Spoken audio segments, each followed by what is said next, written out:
Assalamualaikum warahmatullahi wabarakatuh.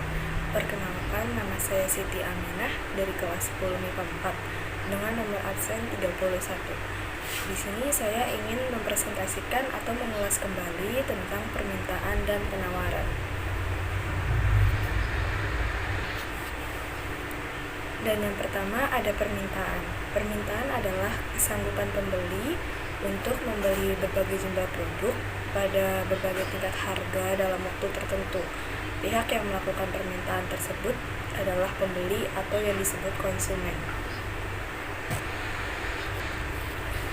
Lalu di permintaan ada juga yang namanya hukum permintaan. Hukum permintaan itu hukum yang menyatakan bahwa bila harga naik, maka jumlah permintaan akan turun dan sebaliknya.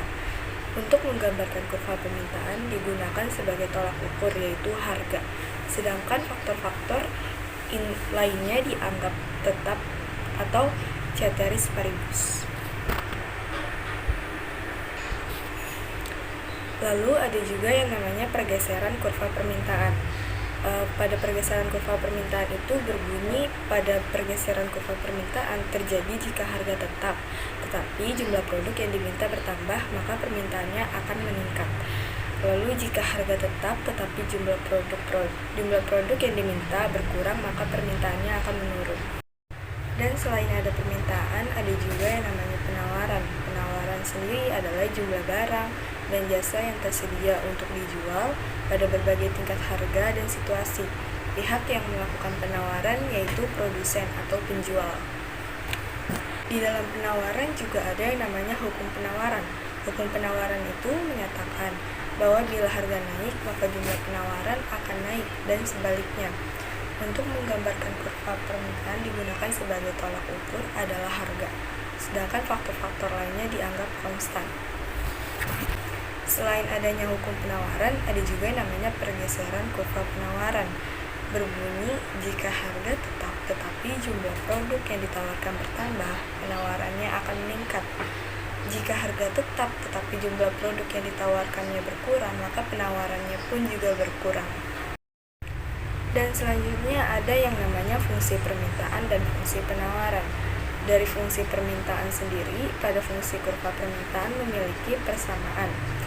QS sama dengan A dikurang B PD. Keterangannya, P adalah harga produk, Q adalah jumlah produk yang diminta, A adalah bilangan konstan kurva permintaan, dan B adalah koefisien arah kurva permintaan.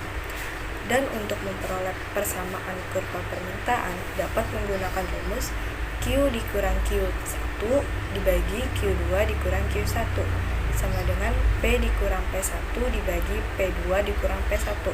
Keterangannya itu P1 adalah harga awal-awal atau harga mula-mula, dan P2 adalah harga setelah perubahan, Q1 adalah jumlah yang diminta awal-awal atau mula-mula, Q2 adalah jumlah yang diminta setelah perubahan harga. Dan selanjutnya ada yang namanya fungsi permintaan dan fungsi penawaran. Dari fungsi permintaan sendiri, pada fungsi kurva permintaan memiliki persamaan. QS sama dengan A dikurang B PD. Keterangannya, P adalah harga produk, Q adalah jumlah produk yang diminta, A adalah bilangan konstan kurva permintaan, dan B adalah koefisien arah kurva permintaan. Dan untuk memperoleh persamaan kurva permintaan dapat menggunakan rumus Q dikurang Q1 dibagi Q2 dikurang Q1 sama dengan P dikurang P1 dibagi P2 dikurang P1. Keterangannya itu P1 adalah harga awal-awal atau harga mula-mula, dan P2 adalah harga setelah perubahan, Q1 adalah jumlah yang diminta awal-awal atau mula-mula, Q2 adalah jumlah yang diminta setelah perubahan harga. Dan ada yang namanya fungsi penawaran. Fungsi penawaran sendiri itu memiliki persamaan juga. QS sama dengan A ditambah BPS. Keterangannya, P adalah harga produk, Q adalah jumlah produk yang ditawarkan, A adalah bilangan konstan kurva penawaran, B adalah koefisien atau kurva penawaran. Dan untuk memperoleh persamaan kurva penawarannya dapat menggunakan rumus Q dikurang Q1 dibagi Q2 dikurang Q1 sama dengan P dikurang P1 dibagi P2 dikurang P1. Keterangannya, P1 adalah harga awal-awal atau harga mula-mula. P2 adalah harga setelah perubahan. Q1 adalah jumlah yang ditawarkan pada awal-awal. Q2 adalah jumlah yang diminta setelah perubahan harga. Selanjutnya ada yang namanya keseimbangan pasar. Keseimbangan pasar atau yang disebut dengan equilibrium itu adalah suatu kondisi di mana jumlah barang yang diminta sama dengan jumlah barang yang ditawarkan, atau bisa juga suatu kondisi di mana harga barang yang diminta sama dengan harga yang ditawarkan juga. Lalu, keseimbangan pasar itu terjadi karena perilaku penjual dan pembeli secara alami menggerakkan jumlah permintaan dan penawaran terhadap titik keseimbangan.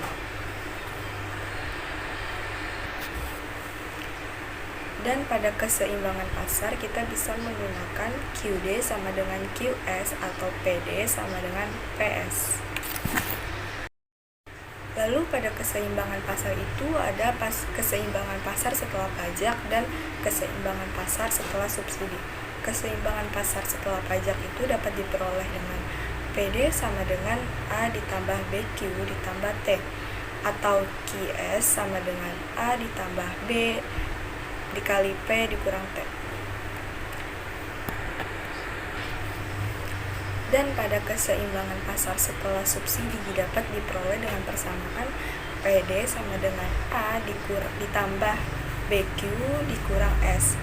QS itu sama dengan A ditambah B dikali P ditambah S. Dan selanjutnya ada yang namanya elastisitas. Elastisitas adalah kepekaan atau angka yang menunjukkan perubahan harga barang terhadap perubahan jumlah suatu barang, yang dimana elastisitas itu dibagi menjadi dua, ada elastisitas permintaan dan elastisitas penawaran. Elastisitas permintaan yaitu terjadinya perubahan jumlah barang yang diminta akibat adanya perubahan harga, dengan rumus ED sama dengan persentase perubahan permintaan dibagi persentase perubahan harga, dan ED-nya sendiri itu harus bernilai positif. Jika ED-nya negatif, maka negatif tersebut dihilangkan atau diabaikan. Lalu yang kedua ada yang namanya elastisitas penawaran.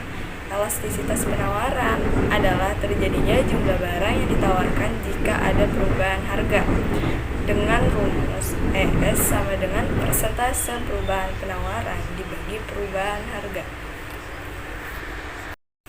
Lalu selanjutnya ada pasar. Pasar adalah suatu mekanisme yang mempertemukan pembeli atau yang bisa disebut sebagai konsumen dan pembeli atau yang disebut sebagai produsen, sehingga bisa berinteraksi untuk membentuk suatu kesepakatan harga jual atau membentuk harga jual itu sendiri. Dan pasar sendiri itu bisa digolongkan menjadi 4. Ada syarat-syarat pasar, fungsi-fungsi pasar, unsur pasar, dan jenis pasar.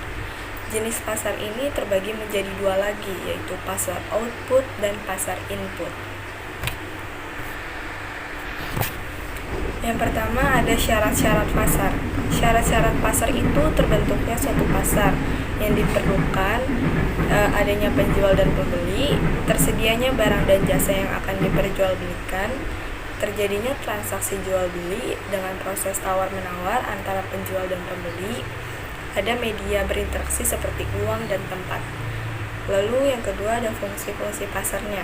Fungsi utama pasar itu yang paling penting ada 3, yaitu sebagai fungsi distribusi, fungsi pembentukan harga, dan fungsi promosi. Pada fungsi distribusi itu yang dimana adanya proses penyaluran barang dan jasa, dan pada fungsi pembentukan harga dengan dilakukannya proses permintaan dan penawaran melalui tawar-menawar sehingga akhirnya terbentuk dengan harga yang sesuai. Dan pada fungsi promosinya itu proses untuk produsen untuk memperkenalkan barang kepada konsumen. Dan selanjutnya ada yang namanya peranan pasar. Dalam perekonomian, pasar juga memiliki peranannya, seperti meliputi unsur ada konsumen, produsen, pembangunan. Pembangunan ini seperti memperlancar pembangunan, memenuhi kebutuhan, dan sumber pendapatan negara. Dan ada yang namanya sumber daya manusia, seperti peluang kesempatan kerja. Dan ada namanya macam-macam pasar. Macam-macam pasar itu ada pasar output dan pasar input. Dan yang pertama pasar output. Pasar output itu juga terbagi menjadi lagi ada penjual dan pembeli. Tapi pada penjual ini yang pertama persaingannya itu tidak sempurna dan persaingan pasarnya juga tidak sempurna. Terus pada pasar output penjual ini adanya di pasar monopoli, oligopoli, dan pasar monopolistik. Dan pada pembeli adanya pasar monopsoni, pasar duopsoni, dan pasar oligopsoni. Pasar persaingan sempurna itu seperti adanya di mana banyak penjual dan pembeli untuk memperdagangkan barang yang homogen. Ciri-cirinya pembeli dan penjualnya banyak, barang yang dijualnya itu barang homogen, dan adanya kebebasan keluar masuk pasar dan lain-lainnya. Pasar persaingan tidak sempurna itu adalah pasar yang dimana jumlah penjual dan pembelinya tidak sebanding atau seimbang. Pasar persaingan tidak sempurna itu dapat dibagi lagi menjadi 4. Yang pertama ada pasar monopoli. Pasar monopoli itu satu penjual, banyak pembeli. Terus yang kedua ada pasar duopoli, adalah pasar dua penjual dan banyak pembeli. Dan yang ketiga ada pasar oligopoli, pasar yang sedikit penjualnya tapi banyak pembeli. Pasar monopolistik juga banyak penjualnya tapi banyak pembeli juga. Dari pasar monopoli. Pasar monopoli yaitu pasar yang ada satu penjual dan banyak pembeli. Ciri-cirinya itu seperti hanya ada satu penjual, hanya ada satu produk, mempunyai kekuatan dalam mengatur pekerjaan, hambatannya sangat tinggi, dan price maker atau price setters. Dan yang kedua ada pasar oligopoli. Ciri-cirinya itu seperti sedikit penjual dan pembeli, difference produk, keluar masuk pasarnya juga sangat sulit. Dan yang ketiga price leaders. Dan yang ketiga ada pasar monopolistik. Pasar monopolistik ini juga memiliki ciri-ciri yaitu seperti banyak penjual dan pembeli, difference produk, price leaders, dan keluar masuk pasarnya itu relatif sangat mudah. Lalu yang kedua ada yang namanya pasar tenaga kerja. Pasar tenaga kerja ini adalah pasar yang menghubungkan antara penjual dan pembeli tenaga kerja untuk melakukan transaksi perdagangan. Tenaga kerja akan memperoleh upah atau gaji, dan upah itu dibagi menjadi dua. Yang pertama ada upah nominal, dan yang kedua ada upah real. Upah nominal adalah upah yang diukur dengan satuan uang tanpa memperhitungkan berapa barang yang akan dibeli. Dan upah real adalah upah yang diukur dengan barang dan jasa yang dapat diperoleh dengan upah yang diterima. Dan yang ketiga ada yang namanya pasar modal. Pasar modal adalah pasar yang menghubungkan antara penjual dan pembeli modal uang untuk melakukan transaksi perdagangan. Pemilik modal akan menerima pendapatan berupa bunga modal. Dan yang terakhir ada pasar kewirausahaan. Dalam suatu proses produksi, faktor produksi kewirausahaan juga sangat diperlukan. Faktor ini memerlukan suatu keahlian tertentu serta memegang peranan yang penting dalam produksi sehingga seluruh komponen. Dan dalam kewirausahaan inilah pengusaha akan balas jasa berupa keuntungan atau laba. Sekian presentasi tentang permintaan dan penawaran dari saya. Wassalamualaikum warahmatullahi wabarakatuh.